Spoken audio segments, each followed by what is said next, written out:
what is publishing, and then how to set up your own publishing company. There's different ways to make money. It's not always from the final recorded version. For you creators out there, your music becomes valuable over time.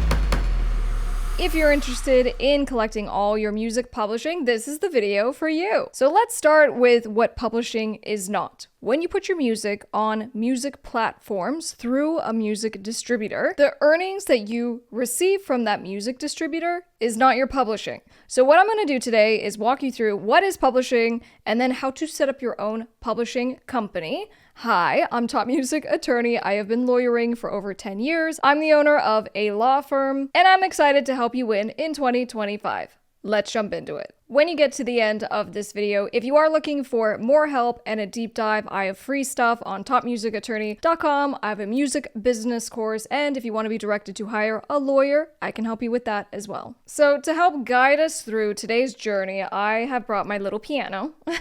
This is, I think I called it The Tree. All right, so this is The Tree, which is my little song that I came up with on a live stream one time.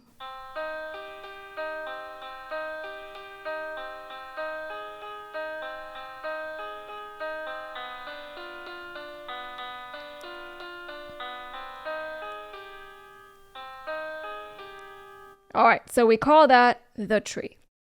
Thank you very much. So The Tree, what I just played for you is my composition. When we make songs, right, and they're in their native state as chords or melodies on whatever instrument that you're playing, before we actually record them, they're a song, and it's called a composition. And then once you actually record The Tree, it becomes a sound recording. I've put together a little visual. You ready for this? We have The Tree. I just wrote The Tree, so here's the composition. And when we do a sound recording, it becomes the master. All right? When we talk about publishing, publishing is the word used to talk about the money that comes in association with the composition. The reason why I want to clarify that is because we're talking about managing, promoting, monetizing the actual composition, and there's different ways to make money. It's not always from the final recorded version, which is like the version you put on Spotify, right? If you put your recorded version, that's the master. And you're going to make money from the master through streaming that gets paid to your distributor, and your distributor pays you, hopefully. So, when we think about just how do we make money just from the composition, well, cover songs, right? Cover songs is one. But also what we hear a lot about is, for example, Justin Timberlake comes to mind. So I covered that he had sold his music publishing. So he sold the compositions, which was the only thing that he owned. Because after you've been signed with, major record labels, oftentimes the record labels own your actual recordings, right? So the masters. And so as the artist, you only have rights to the actual composition. It was estimated when he sold his compositions and he sold the rights to his publishing, he made a quick $100 million. But I can even tell you, as someone who sells music catalogs, this year we sold over $7 million. Last year we sold over $9 million. But we also do small catalog sales in the hundreds of thousands of dollars. And what I'm saying is that for you creators out there, your music becomes valuable over time, including your compositions. All right, so we're still in the framework of just understanding what is publishing, how it works. Okay, so hang tight. Some people get confused and they're like, well, I heard there's like the publisher's share of publishing, and then there's the writer's share of publishing, and how does it work? Basically, the bottom line of this whole video is to help you understand how to collect your publishing. So with that in mind, I like to think through and use the ice cream analogy. So let's imagine we have a big bowl right here, and we have two types of ice cream that's going to pour into the bowl. The entire bowl is your publishing. All right, here we go.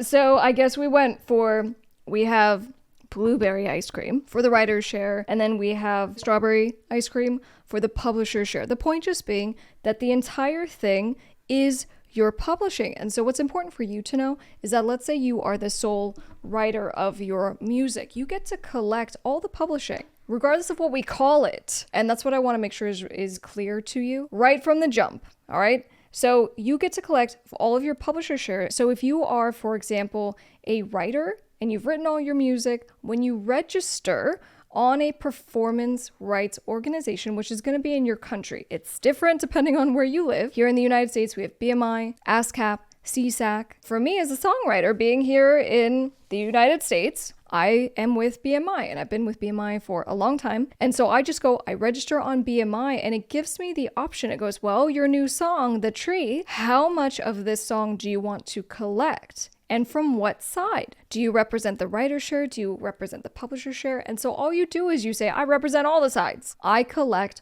all the money. Okay, so that's how you're going to register the music. And then from there, if you are a co-writer, if you have two other writers, you then just do the calculation of what the percentages are. You put it in an agreement. But at the end of the day, you do have the ability to collect all of your publishing from your performance rights organization. So that's the framework. And now we're going to move on to, well, how do you set up a publishing company? So the publishing company component is going to usually look like one of two things. So one is if you are essentially just, an individual and you are using a business name, what that is called is a sole proprietorship. And as a sole proprietorship, there are definitely not too many benefits of doing it that way, okay? But there are benefits of setting up what's called a limited liability company. Now, you may have heard words like corporations, right? So a corporation is different from an LLC. An LLC, though, works real similar when it comes to protecting you.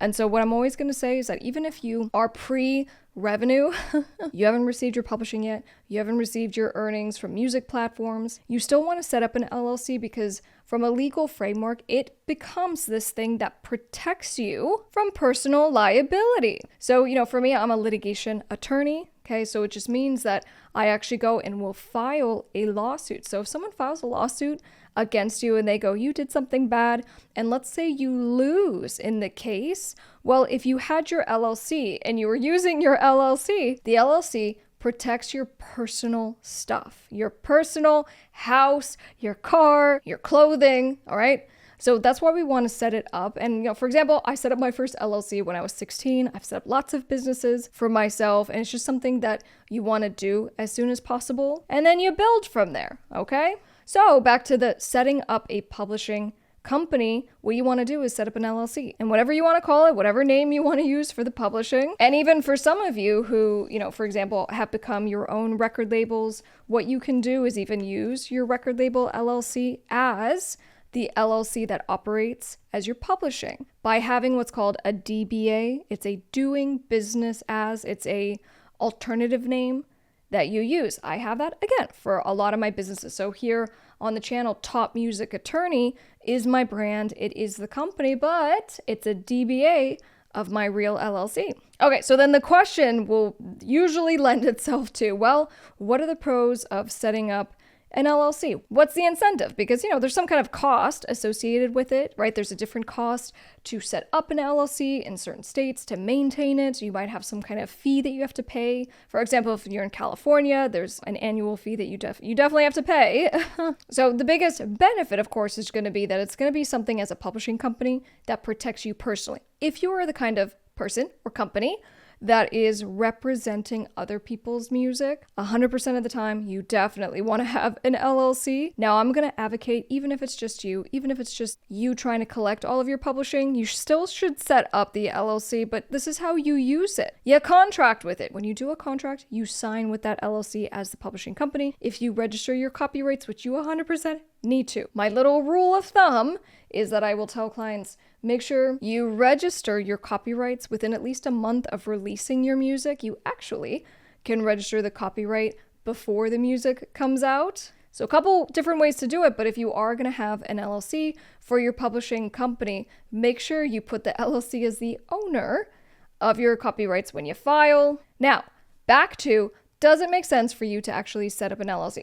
So, for my own music, for example, I did set up a record label. I have, different music business LLCs. When it comes to collecting through performance rights organization, it depends. So here's kind of my framework. If you are going to act as a publishing company to collect your publishing, typically on like BMI and ASCAP, they charge you a higher fee. So it might be in the hundreds of dollars to register to collect your publishing if you're an LLC, versus if you are an individual collecting your publishing, the fee, and I think for BMI, at least to the recording of this video, is around $50. So the point is that there is a little bit of a difference as far as how much money you have to pay. So I go back to the example of, well, if it makes more sense and you're just collecting your own publishing, you don't necessarily need to go and register as an LLC and collect your publishing through the LLC. It's a more sophisticated kind of setup. It does give you a ton more protection from a liability standpoint. But equally, I do want to emphasize that if you're not ready to take that step, that's okay. And you are okay to go and collect 100% of the ice cream, the publisher's share, the writer's share, all by yourself. Just as the writer, you just have to make sure go to the performance rights organization in your country, get registered with at least one of them. You just need one.